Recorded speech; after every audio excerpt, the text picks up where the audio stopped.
You've been promoted because you were technically good at what you did. You will get all of the fluffy stuff about how great it's going to be for your career, and you're stepping up, and you might have got your office and you got your car parked, but there's very, very little conversation about all of the things you're about to face. It's not about leadership at all. You're getting promoted into a position of authority.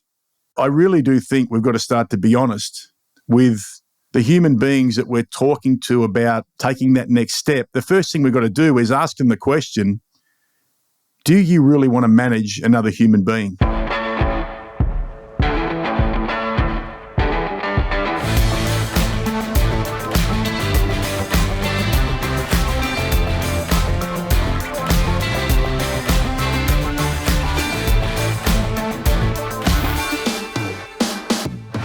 Hey, g'day there, fellow humans. Mark LeBusque here for another episode number 2 of In the Raw podcast. And it is In the Raw. I've just come back from the gym Saturday morning. I am recording this and just turn up as I am. You can see, if you're watching this on the video, you'll see that it's just the office as it sits. Golf clubs in the background, dash hound in the background. Frankie's here again, sitting up on the back of the chair, and he's guarding my home office and the house for us, just in case someone will walk past.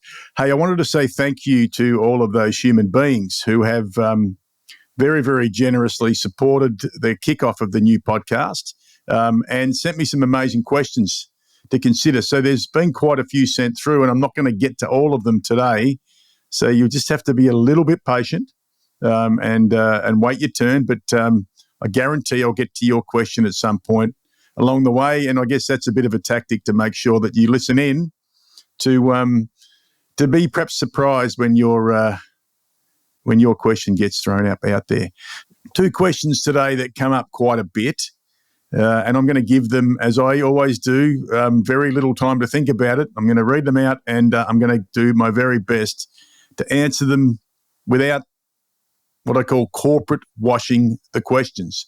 So question number 1 comes from Louise. And thanks, Louise, for this question. And I know you quite well. You're a bloody good human being. The question is, where is all the info and the reality of how shit being a leader can be at times? And Louise has shared a few examples of that. HR not being supportive or helpful, performance management issues, a sense of entitlement amongst employees, constantly giving yourself to others and emptying your own cup, and having to toe the company line and the bullshit associated with that. And Louise has a bit of a view that being a great leader is hardly sustainable at times, and it's exhausting. And why are we not talking more about this? First things first, we work in a system, Louise, that really is about promoting technical competence and really giving you at some stage, I'm going to say, the authority to look after an area. Doesn't mean you're a leader. And I think this is one of the things that doesn't happen is we get caught up in the bullshit of leadership and inspiration. And I quite often talk to people about how hard it is to be put into a situation where you're managing, and I'm going to say managing and not leading other people.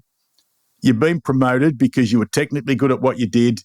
You will get all of the fluffy stuff about how great it's going to be for your career, and you're stepping up, and you might have got your office and you got your car park, and it's going to be an amazing ride for you. But there's very, very little conversation about all of the things you're about to face. So I think we need to have more conversations, not about leadership, because this isn't leadership. When you get promoted, you're getting promoted into a position of authority. So you're going to be authorized to do things. And it's not about leadership at all. And I think we've got to start to change the dialogue here. And I really do think we've got to start to be honest with the human beings that we're talking to about taking that next step. The first thing we've got to do is ask them the question, do you really want to manage another human being? Because I've asked many people that question, Louise, and very, very few, if any, have said that they were asked that question. Everything was painted up as a rosy picture and the great opportunities that come with stepping into leadership, which again isn't leadership until you do something. But we don't have these conversations because there's no other way for people to make progress in organisations other than be promoted. I don't think we've worked it out well enough at this point in time that some people don't want to step into the roles as people managers. And again, I won't use the word leadership, but there seems to be no other way that we can reward them for progressing. So we say, well, we're going to put you into a leadership role and it'll be amazing for you because it was amazing for me. So let's start to have some really honest conversations with people. The first one being, let's not talk about all of the rainbows and unicorns about what's going to happen when you get into that role, because I know what happens. Longer hours, lots of pressure, lots of meetings, lots of late nights, lots of PowerPoint presentations, lots of expectations from others, lots of interference, lots of will empower you to do what you need to do, but at the same time, this is what you have to do. And as you said, Louise, I think this is a really big one. The continual need or requirement or expectation to give so much of yourself that your cup runneth dry. And this is where we get into the situation where it becomes unsustainable. And I often hear that someone just didn't quite make it. They didn't quite cut it. They weren't quite ready. And it's because we haven't had the conversation with them about, do you want to do it for a start? And then secondly, this is going to be hard. I often talk to people about, and let's make a delineation here between authority and leadership. I've been promoted and I've been called a leader, which is bullshit, until I choose to do something that dances at the edge of my authority. I'm not showing leadership. I'm just doing authority. So let's have the conversations. Authority is important, and I've done my work, as you know, around adaptive leadership. It's about providing direction, protection, and order. But leadership doesn't happen until you start to do something. And a lot of times when you're demonstrating leadership, you're going to be pissing people off. You're going to be disappointing people. And this is where the work gets hard, because I think the system's very, very well constructed to espouse that we want change and we want strong leadership and we want all of those things. But as long as you stay in that nice little box and don't upset people too much and take direction from, I'm going to say at times, people who have never, ever demonstrated leadership but have been very good at pushing their authority onto everybody. Now, just imagine if you had these conversations. I wonder what would happen to those who would be willing and ready to step up. But I've seen a lot of organisations be very, very prepared almost to sacrifice the human beings by blowing smoke up their asses, by telling them how good it's going to be, and you're going to get to be part of, the annual off-site and all of the planning meetings, and you're going to build a presence. You're going to get that sort of leadership presence. You're going to build the gravitas and all of these sorts of things. It all sounds great until you step in there and those people who are supposed to be supportive of you aren't that supportive. You do have performance management issues because you're getting dragged from one meeting to the next and you're not getting time to spend with your people. You will have times where you've just got to toe that company line, and even though it's challenging to do so and it's wrong to do so at times, you just have to do that, because if you don't, there's a very good chance you'll end up in that basket I talked about before. Oh, Mark just didn't make it. He just didn't cut it. He couldn't do the work. Now, why aren't we telling it like it is? I think it's because we are so comfortable with the system that churns human beings through like a sausage factory, and some make it and some don't. And the ones who play the smart politics usually get through, the ones who can manage up well. But there are many who don't make it, and we don't tell them that it's going to be hard because a lot of people don't want to do hard. So, Louise, my suggestion would be that organisations have an obligation, whether it be through their HR team, whether it be through the hiring manager or whatever's going on here, they have an obligation to tell both sides of the story, because there are rewards in stepping into leadership. But at the same time, there are a lot of downsides. And I just think you're right.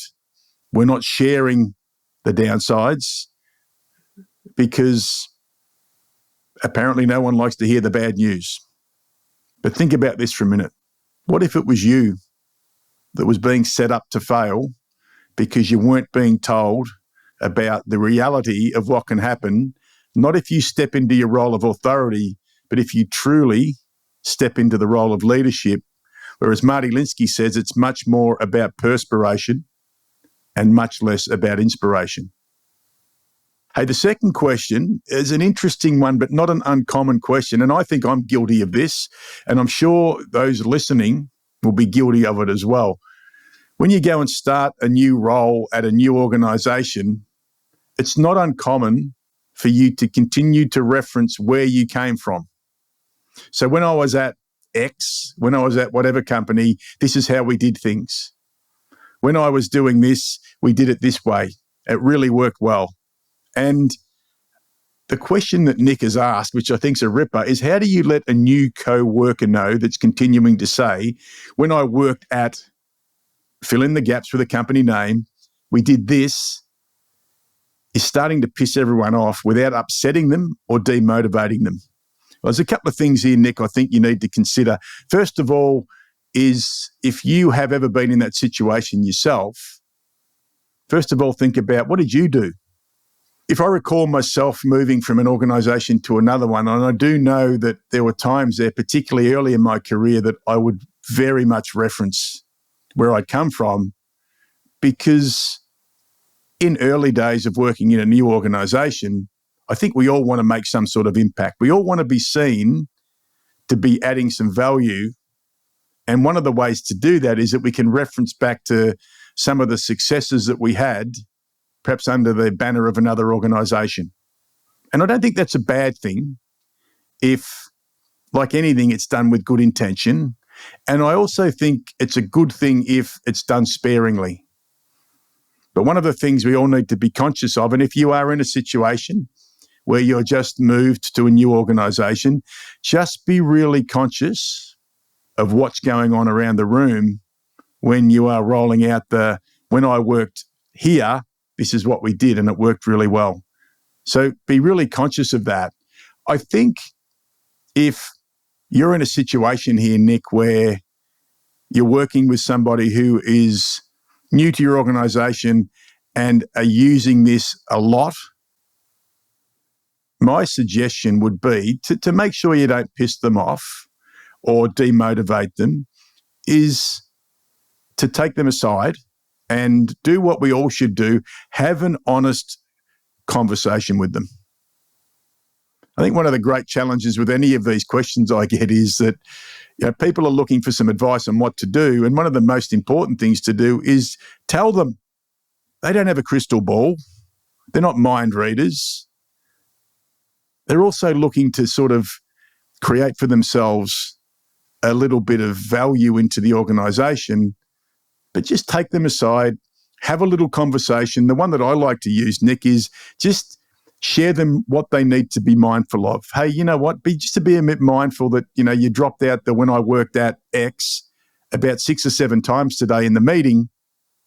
Just be mindful of how often you use it, and be mindful of the responses you're getting in the room. And they're not necessarily verbal responses, they'll be non-verbal ones. Check the body language out. Have a look at how people are reacting to what you're saying. But at the same time, if you think there's an idea there that is going to be useful and valuable, don't hold back on sharing it, but just make sure you don't do it too often. Because I know I've done it.